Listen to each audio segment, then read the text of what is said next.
At the age of 32 in 1961, Professor Simons was approached by a committee of Peterborough's citizens who asked him to create a university for the city. He accepted the daunting challenge and became the founding president of what would be Trent University.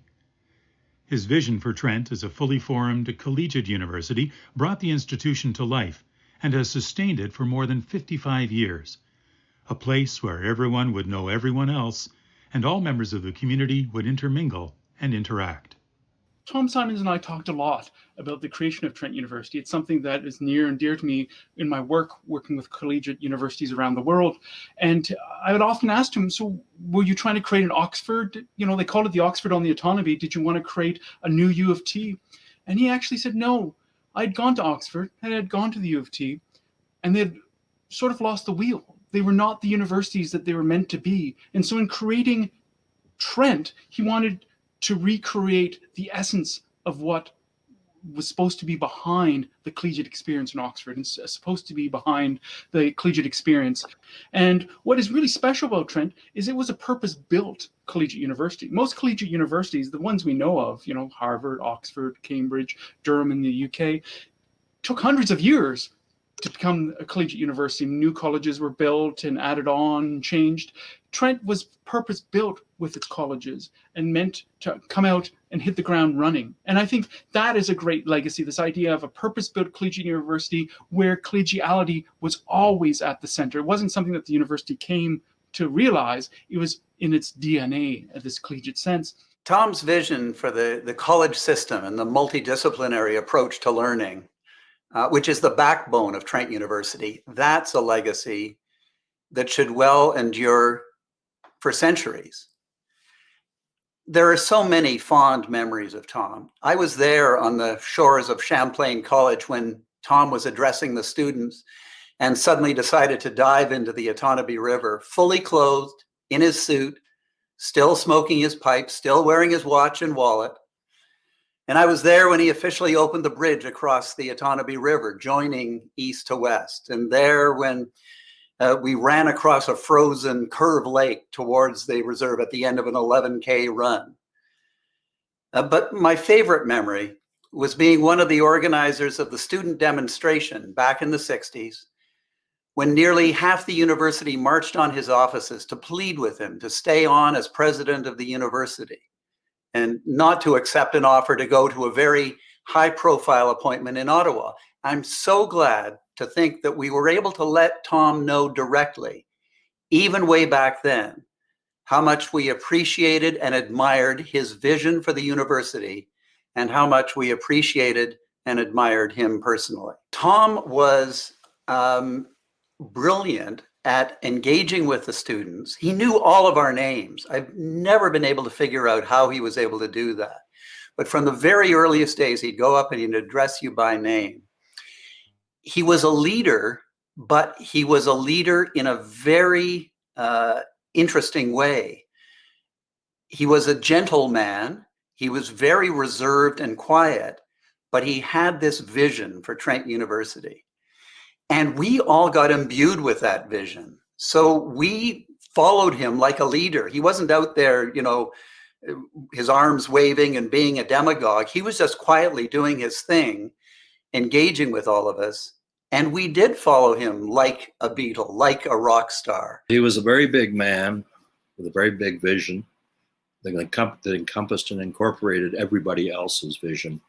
He was most curious about you and what you wanted to accomplish in life or what project you were working on and how he could encourage or be useful. The early days of Trent, the educational system and the commitment of all the people at the university was astonishing. And the word I think of when I think of Trent, and it's not entirely an appropriate word because it has another meaning, but convivium. It was a convivial place, and we were in a convivium for many of the first few years when professors and students and staff, academic and support, were friends of each other, knew each other by name. These were very personal experiences and very powerful and stood me through life about how an education should be approached. When I think of Tom, I don't think of him as a distinguished scholar or statesman or historian or any of that. I just think of him as the man whose dream became a reality for all 102 of us in that first class. And he was the man who greeted us all by name, actually, in those first few days at Trent, and he made us feel, even then, that we were going to be an integral part in making his dream a success. But we watched and learned from him in such intangible ways.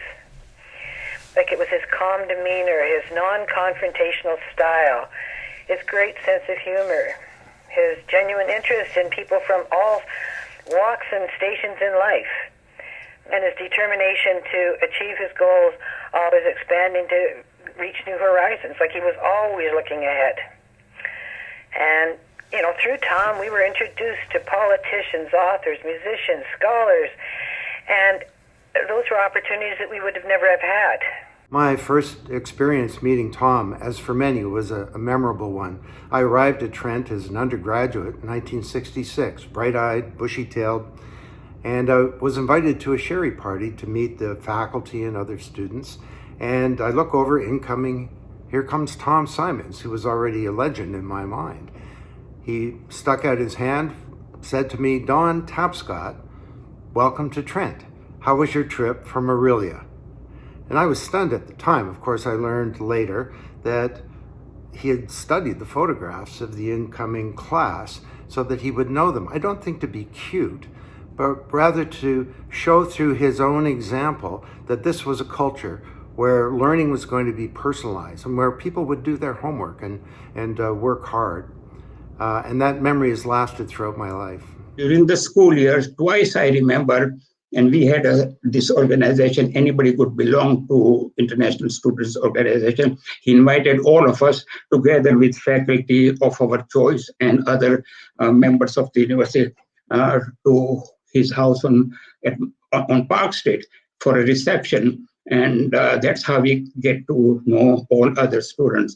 My father, Tom Batta, joined the board of Trent in the 60s, so right at the beginning, very enthused by Professor Simon's vision for a small university that provided collaborative learning experience. And they became lifelong friends, a friendship that my father really cherished, as did we all. His great ability was to identify the goal and then to pull people together to actually achieve that goal.